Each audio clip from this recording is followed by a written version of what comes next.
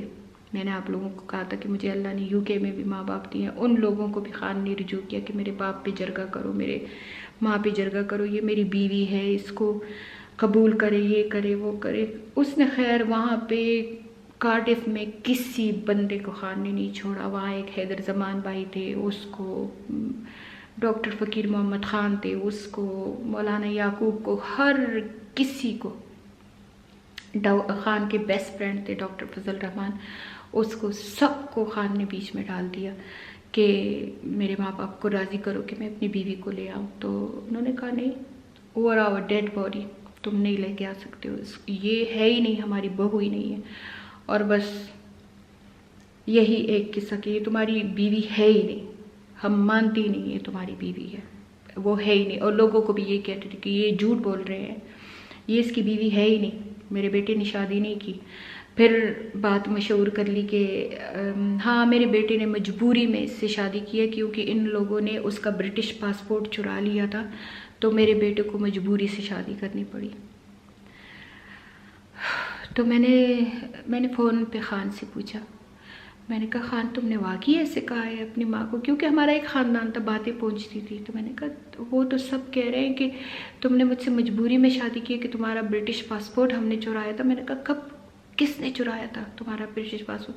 خان میں ایک عادت ہے, یہ جھوٹ نہیں بولتا. کہتی میری ماں زور زور سے رونے لگی, اپنے آپ کو مارنے لگی, دیواروں سے ٹکرے مارنے لگی کہ تم میرے ایک بیٹے ہو, تم نے ایسا کر دیا. تو کہتی مجھے اور کوئی بہانہ نہیں سوجا.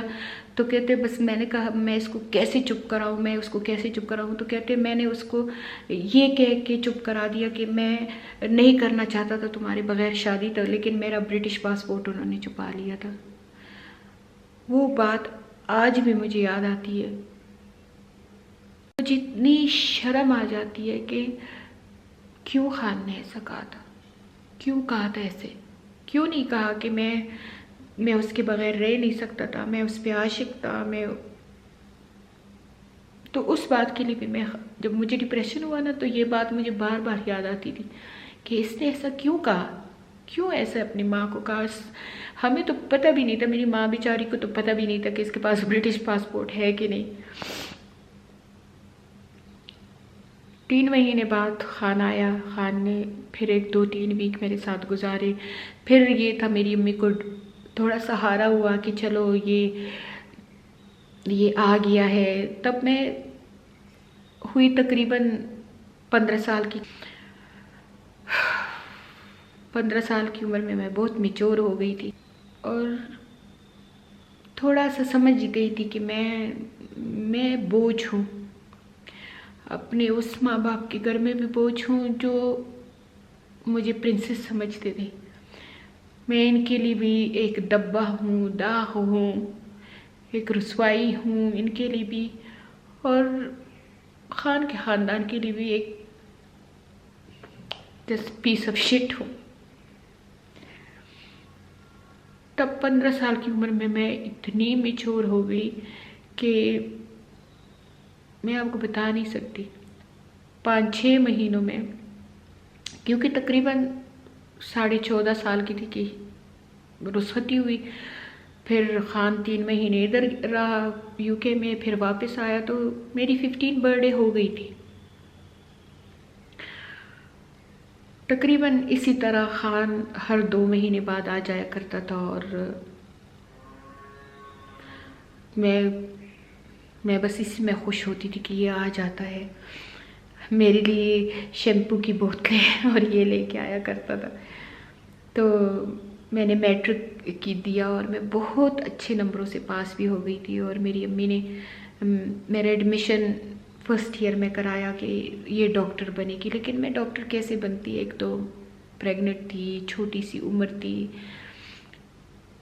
پریگننٹ، پھر اتنے کرائسس، اتنی مصیبتیں، اتنی دتکاریت، اتنی ہر طرف سے دتکاریت،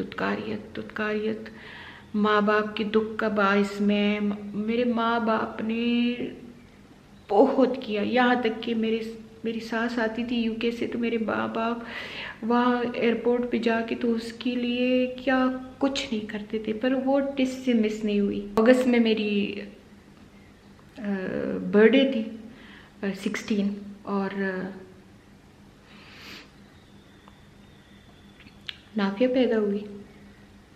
نافیہ کی پیدائش بھی ایک غم تھا، ایک کہانی، ایک مصیبت، ایک درد میری فیملی کے لیے، میرے بھائیوں کے لیے، میرے سب کے لیے، کیونکہ پھر خان، جب میں 7 منتھ پریگننٹ تھی تو خان چلا گیا تھا۔ 7 مہینے کی میں پریگننٹ تھی، خان چلا گیا واپس، مجھے چھوڑ گیا یہاں پہ بے یار و مددگار۔ اور یہ سب کچھ آپ کو میری کتاب میں ملے گا کہ کیا مجھ پہ گزری وہ 7 مہینے سے لے کے 9 مہینے تک۔ اینی وے، میں جب خان واپس چلا گیا، میں ایسی بے یار و مددگار رہی۔ میں نے خان کی بہت منتیں کی کہ تم مت جاؤ، میرے ساتھ رہو، کہ میں 7 مہینے کی پریگننٹ تھی تو خان آیا اور میری امی کے ساتھ گیا، اور میری امی نے میرا پاسپورٹ بنایا، میری امی نے خان کے صلاح پہ سارا کچھ کیا۔ میرے امی کو خان نے کہا کہ اس کا پاسپورٹ ایسے بنانا کہ اس کی ایج زیادہ ہو، کہ یہ اپنی ایج سے بڑی ہو، کیونکہ اس کی ایج کم سے کم 4 سال پاسپورٹ میں زیادہ کرنا کہ اس کو ویزا مل سکے۔ میری امی نے ویسا ہی کیا۔ میرے ماشاءاللہ امی کے اتنے وہ دوستانے اور اتنے سب کچھ تھے کہ میری امی کے لیے ایک چٹکی بجا کے کام ہو جاتا تھا۔ میری امی نے 300 لڑکیوں کی شادیاں کی تھی، اور بہت زیادہ اپنے خاندان میں، اپنے محلے میں، اپنے سب میں بہت ہی فائز عورت مشہور تھی۔ اینی وے، کس طریقے سے اس نے پاسپورٹ بنایا یہ میری امی جانے اور اللہ جانے، پر میری امی نے کہا کہ مجھے بہت پاپڑ پھیلنے پڑے یہ پاسپورٹ بنانے کے لیے کہ تمہارا اصلی سارا کچھ ہٹا کے تو نیا سارا کچھ بنا دیا۔ پاسپورٹ جب بن گیا، میری امی نے وہیں پہ، میری امی کی دوست رہتی تھی یو کے میں، اور اس کے خاوند نے میری امی کو مشورہ دیا کہ پھر بھی یہ، کیونکہ یہ صرف وزٹ ویزے پہ ابھی آ رہی ہے تو یہ میرا نام لے کہ میں مجید انکل کو ملنے جا رہی ہوں، تو اس طریقے سے یہ وزٹ ویزے پہ آ جائے گی۔ مجھے سارا کچھ سمجھایا، اللہ کی شان دیکھو، میں نے کہا ٹھیک ہے، سارا کچھ اللہ کی شان دیکھو کہ وہ جو میری امی کی فرینڈ تھی وہ گائنیکالوجسٹ تھی، یو کے کی بہت مشہور گائنیکالوجسٹ تھی، ادھر ہی حیات آباد میں رہا کرتی تھی۔ اس کے ہاتھ میں ڈیلیوری ہوئی نافیہ کی، اور انہوں نے 8 دنوں میں، نافیہ صرف 8 دنوں کی تھی، انہوں نے میرا کام کیا اور وہ آ جائے۔ میرے بھائیوں کی تو مجھ میں جان تھی، میرے ابو کی مجھ میں جان تھی، وہ تو میرا ایک ناخن بھی نہیں بیچنا چاہتے تھے یو کے میں، لیکن میری امی نے کہا کہ یہ اپنے خاوند کے پاس جائے۔ میری امی کی ان سے جھگڑا ہی رہتا تھا کہ یہ اپنے خاوند کے پاس جائے، پر میرے بھائی بھی نہیں مانتے تھے اور میرے ابو بھی نہیں مانتے تھے، کہتے تھے نہیں، یہ بہت چھوٹی ہے، یہ یہاں پہ رہے گی، خان یہاں آ کے رہے، یہ نہیں جائے گی۔ اینی وے، میرے ابو کے خلاف میرے بھائی امی نے میرا ٹکٹ لیا، مجھے 8 دن کی نافیہ کے ساتھ روانہ کر دیا۔ جب میں وہاں پہ پہنچی، میں جب ہیترو پہ اتری تو نافیہ میری گود میں چھوٹی سی بچی، آگے سے امیگریشن والے مجھے کہتے ہیں کہ تم یہاں کس لیے آئی ہو، حالانکہ مجھے سمجھایا گیا تھا کہ تم کہو گی کہ انکل مجید سے ملنے کے لیے، ان کے لیے میں وزٹ پہ آؤں۔ میں نے کہا میں نے نہیں کہا، میں اتنی ان دنوں میں میچور ہو گئی تھی کہ میں نے کہا میں کیوں جھوٹ بولوں جب میرا ادھر خاوند ہے۔ تو میں نے خان کو فون پہ کہہ دیا تھا، میں نے کہا میری امی نے میرا سارا کچھ کر دیا۔ خان کہتے نہیں ابھی مت آؤ، ابھی میں تمہارے اپلائی کروں گا، تو ابھی تمہارا پاسپورٹ بن گیا ہے تو ابھی آؤ گی تو اتنے ٹائم۔ میں نے کہا نہیں، میری امی نہیں مانتی، میری امی کہتی ہے کہ یا تم یہاں پہ آ کے ہمارے پاس رہو یا میں آؤں تمہارے پاس۔ خیر خان نے مجھے ڈانٹا بھی کہ یہاں میرے پاس کچھ بھی نہیں ہے، میں ماں باپ کے گھر رہ رہا ہوں، کیا ہوگا؟ میں نے کہا بس مجھے نہیں پتا۔